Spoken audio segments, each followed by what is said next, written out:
Hi you guys, this is Rachel Kirkland here, the Modern Shaman. Thank you for being with me for another YouTube question and answer video of this week.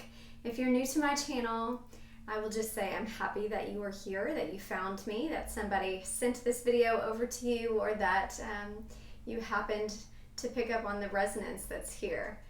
So if you haven't checked out my website, it's a great resource of really how to connect with me and what services I offer. I have one-on-one sessions for healing and traditional psychic readings, whether they be past life viewing or future probabilities, as well as a lot of shaman practices of healing, working through elementals, doing ceremonial cleanses, chakra rebalancing, and a deep sense of connection with our soul in terms of soul loss, regeneration, and all sorts of offerings that are there on the website. I also have my teaching program, the Masterclass, that is out.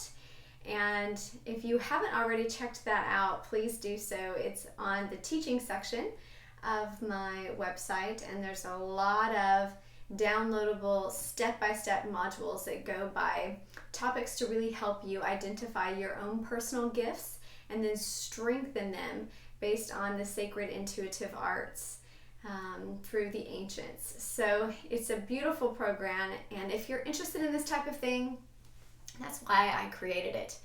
So check it out if you haven't already. Again, it's on the website at themodernshaman.net. Okay, here's the question for the week. It says, Rachel, can you speak about creating boundaries and standing in them? Also, how to heal a relationship where there has been a long time between communication and there weren't any boundaries before. Thank you.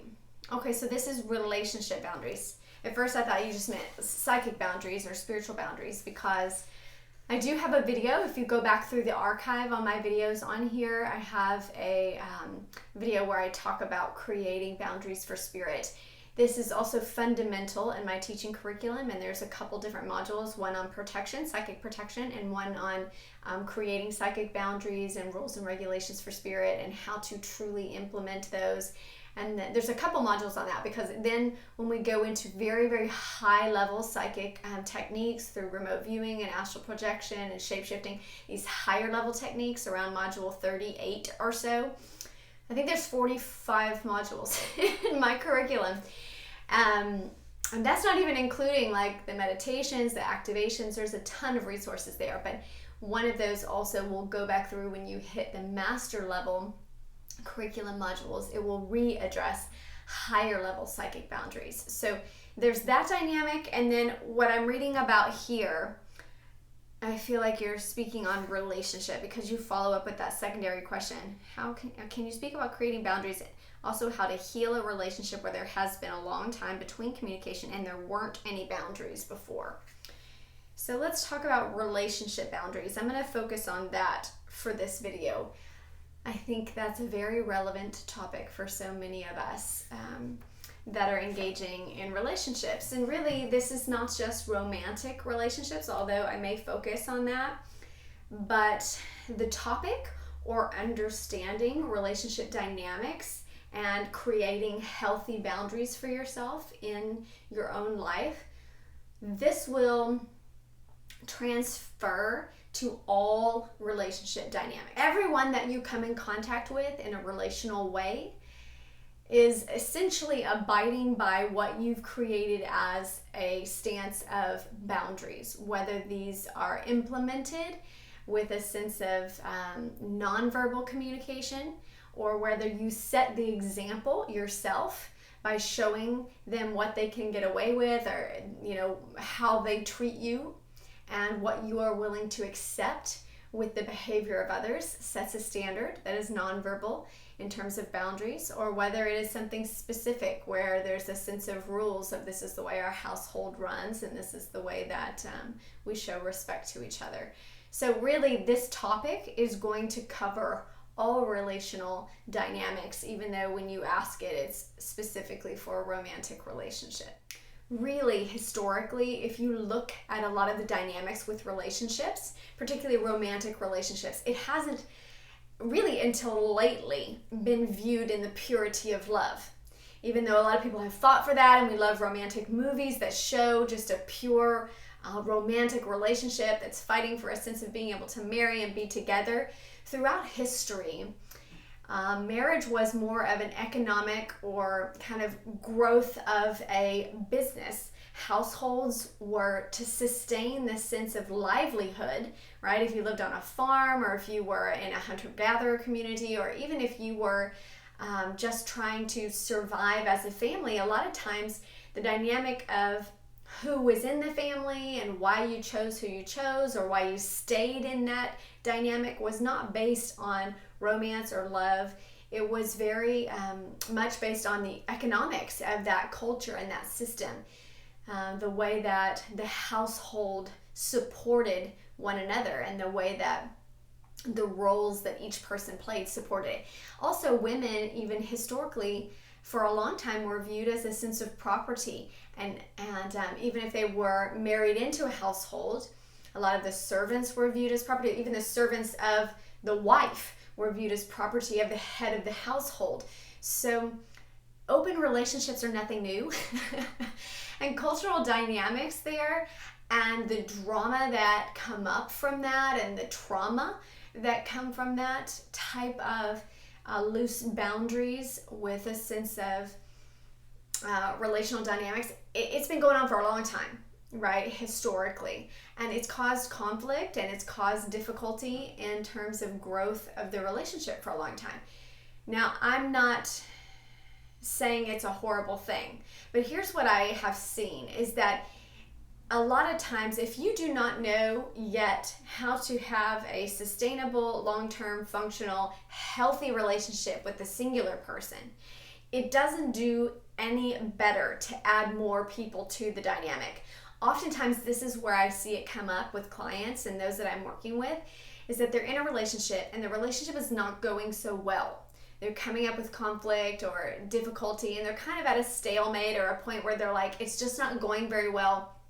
And maybe the most loving thing to do is to release them from any sort of commitment to me, and just say, like, I'm open to you seeing other people, but I'll stay around and support you as a friend. Or so a soft boundary instead of creating a firm sense of separation, because at that point there's more fear associated with the loss than there is support for something new. And I see this often happen. So a lot of times it's a telltale sign that the relationship is needing some work. It's needing some TLC. It's needing a big, not just a little bit of work or a little bit of TLC, but a big remodeling, right? We got to reframe what's going on here, because we've changed as people. And in long-term relationships, there's always change. There's always growth. So when that happens, and instead of creating a sense of boundary or reassessment or remodel of the relationship, oftentimes what I see happen is people open up to others and they say, well, let's just bring in more dynamics. The problem here is that it continues to dissolve the relationship, and then it creates more drama or dysfunction because there's just more people to try to balance the energy. And energetically, you're bringing in other components, especially if there's sexual relationships, because you're always interacting and creating cords in that way with everybody that you're in connection with. So it brings almost like a tangled system of cords energetically when we create that type of dynamic. And again, if you are in a lovely polyamorous relationship and you are super happy and satisfied in that, that is wonderful. I'm not saying anything against that. I have plenty of clients that are in relationships like that, where they're feeling that this is what they feel called to do and in their happiest form of alignment. And that's fine. I'm talking about in general, what I'm seeing in perspective of vibration is that it causes it's just a lot more difficult. And that's why I say, if you don't have mastery of the singular, it's not always helpful to add in another dynamic. So what we need to do in those moments are really look at a sense of either closure with the current relationship that we're in before we get into something else, or a personal assessment of, like, what is it that needs to be remodeled in this relationship before moving on, because a lot of times we want to move on. It's like the pill, the quick fix. Like, let me just get myself happy and not resolve my issues that have come up here instead of resolving them. When it comes to seeking healing in relationships where there has been a long time of distance, whether this is family, because oftentimes this does happen with family, right? We may grow up in an abusive family or have a really hard dynamic in growing up, or just have had traumatic experiences and wanted to get away as soon as we can. The same thing can happen in relationships that feel like they push us too far, or we grow apart, or there's something that changes in our lives, and instead of growing together, we grew apart. So we went our separate ways. We had our time to kind of grow as individuals, and when we're coming back together, we need to kind of deal with the fact that there will be a past, what a lot of people call the baggage, right? Everyone's got it. It's not always negative, all right? Sometimes we pack for a fun trip. But essentially, there are elements that people carry with them that must be addressed. And so the first step that I will say, with a sense of coming back together when you have been apart in any sort of relationship dynamic, is that the first thing is a sense of acceptance is needed. Now, acceptance, remember, it's not necessarily validating that what was done was right. Meaning, if somebody hurt you or did something that was abusive to you or offensive to you, you don't have to flip all the way around and say, well, that's okay that you did that to me, or that's okay that you cheated, or that you lied, or that's okay that we had no boundaries. And whatever it was that caused a sense of separation or dysfunction in the first place, there needs to be a sense of acceptance where you say, that was what was needed at that time. That was the best you were capable of handling, and that was the best I was capable of handling. And we were both present for it, and I accept it as part of our past. Okay? Acceptance just takes a sense of ownership for, I was present for that, and for some reason that was valid as part of my experience on this earth. It doesn't give it a place in the good and the bad categories. You don't have to judge it. That is different from acceptance. Acceptance simply says, I was a willing participant in that, or I was a participant, maybe you didn't feel fully willing, but I was present for it, and I accept the fact that that changed me, grew me, had an impact on my life, and now I am here. All right? Again, no sense of judgment, rather a sense of acceptance. That was what happened. And again, they don't have to be the same level of acceptance. Oftentimes when we get back and we talk with people about events, they remember them completely different than we remember them. And both can be standing as true. This is what happens if you've ever seen those lie detector tests, when people go in and they're trying to work a case and they do lie detectors, right? A lot of times they're not admissible in court because someone can truly feel and believe and be telling the truth of their story, and it can be completely different than the next person who is actually also showing that they're telling the truth of the color of the car, of the memory of what happened and who said what, because that memory is solidified from their perspective and it's true for them. So they're not lying when they share that perspective. So oftentimes when we look back, especially at memory, right, or something in the past or on a different timeline, someone has a completely different perspective of that event and it means something different to them. We have to first come to a level of acceptance of that it was for them what it needed to be for them, and it was for me what it needed to be for me. The second piece of advice is that we need to move through a sense of forgiveness. And forgiveness is not just the acceptance part, but there's an ownership element of this. And this has the wisdom that comes from it, where you say, there was purpose in that, and I gleaned and grew in wisdom. And I forgive any faults because I realize we were young, we were innocent, we were naive, we had no idea how those no boundaries would impact us. We were, whatever the story is, under the influence. We were just acting and reacting from a space of anger, whatever the words are. There is a forgiveness of the self and the other individual. Both need to happen to be able to move forward. And forgiveness is not necessarily devalidating the impact of what happened.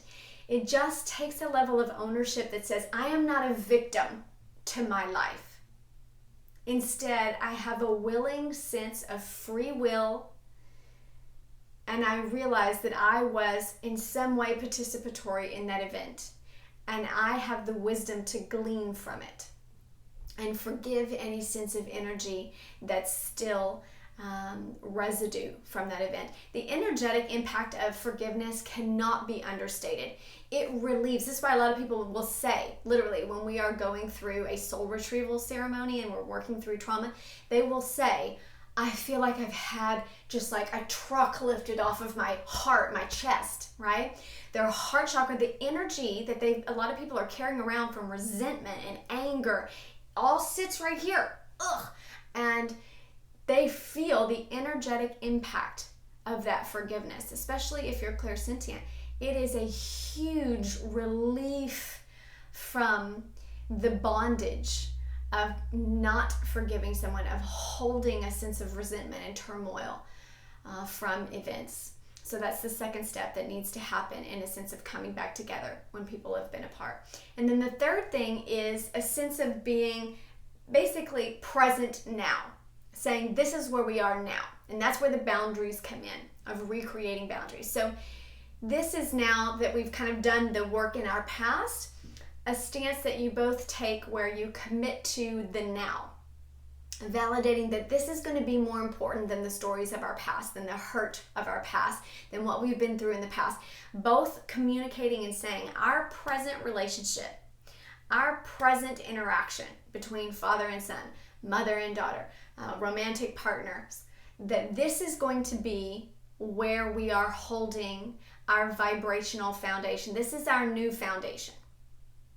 Not the past, but this, today, this is our new core vibrational foundation. And this is what we're starting from. And this is going to be more important than the stories or the pain or the issues that we had in the past. That's going to be part of what created the wisdom to bring us to today, but this is going to be where we go from here. And that's going to be more important in terms of being able to sustain and realize that we are not just that. That we have a sense of really just making it important that where you are today is going to speak louder than your past, because the past loves to creep up, especially when we're vibrationally weak and vulnerable and just having a bad day, or had all these things going on, or Mercury's in retrograde, whatever it is that makes us feel like we're vibrationally a little susceptible to some friction. The past loves to creep up and go, well, remember that time that you did this and da-da-da, right? We've all had that experience. So we have to make that sense of commitment to today's relationship being more important than the stories of our past. So when my final piece of advice, want to create those boundaries, okay, for a new relationship, the first thing that you need to address is the areas that make you fearful. What are you afraid of? What feels unsafe? And these are different from each person. So it's a dialogue of communication, and you have to be open and honest about it. It makes me unsafe. Like, say, for instance, in the past, there was a betrayal. It makes me unsafe when I see you texting friends that are women. It makes me unsafe when you have a lunch date alone with another female, or with another male, or whatever it is that makes you feel unsafe. Again, if there was an element of betrayal before, if there was an element of lying, it makes me feel unsafe when you delete your messages before I can see them, or when you hide things that you bring in, or when you are spraying breath spray instead of speaking to me, if there was like a past history of alcoholism. I'm using some examples that I've seen with clients over the years, right? So wherever it was that there was a breach of trust, or whatever made you feel unsafe, or whatever makes you feel like I need better boundaries. I realized that it didn't work before when we didn't have any. So wherever there are issues that feel like I need to create that sense of boundary, first address the unsafe element. And you can even write these down. We do this in jobs. We do this in households. We have to have a sense of like the way that our relationship is going to function, and we agree on it, right? And it's different. I mean, it's different for everyone. And so there's really not a sense of like, this should be this should be a rule for everyone.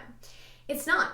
It's just what works for you guys in your partnership together. And so it just needs to be communicated, the ways that you both feel individually unsafe. And then the follow-up to that, or right with it, on the opposite side of that coin, is what things would make you feel safe? What can you both agree to as a relationship support system to create safety and trust? So boundaries are for creating safety and trust. They aren't like a ball and chain. They aren't saying like, you can't do this.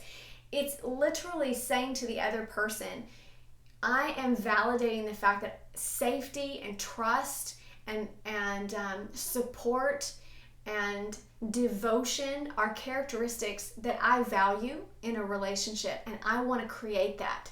And so let's talk about ways that our relationship would be better and what would help create that dynamic in our relationship. And so then you create boundaries that you both say, yeah, that makes sense. That's a realistic boundary that is not too much to ask for when I am at this level of commitment, when I want to be creating security and safety with you. If they're not at that point, if they're not wanting to create safety and security and commitment and devotion, then that's going to be obvious too. And in that conversation, I was like, well, I'm not ready for this, or I'm not. Again, it's not a rule saying you can't do this. It is an effort showing how you communicate safety. When somebody does that, when somebody says, all my phone conversations can be on speaker if I'm talking with my ex.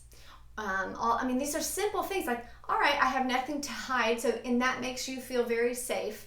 So why don't we use that as a sense of safety? And then more and more and more, those boundaries that you create together build such a strong foundation vibrationally of a new dynamic in the relationship where you're both holding it as a very, very high regard, something that you don't want to be broken or screwed up, or that you want to stay in the long term. And your actions prove that. They confirm it.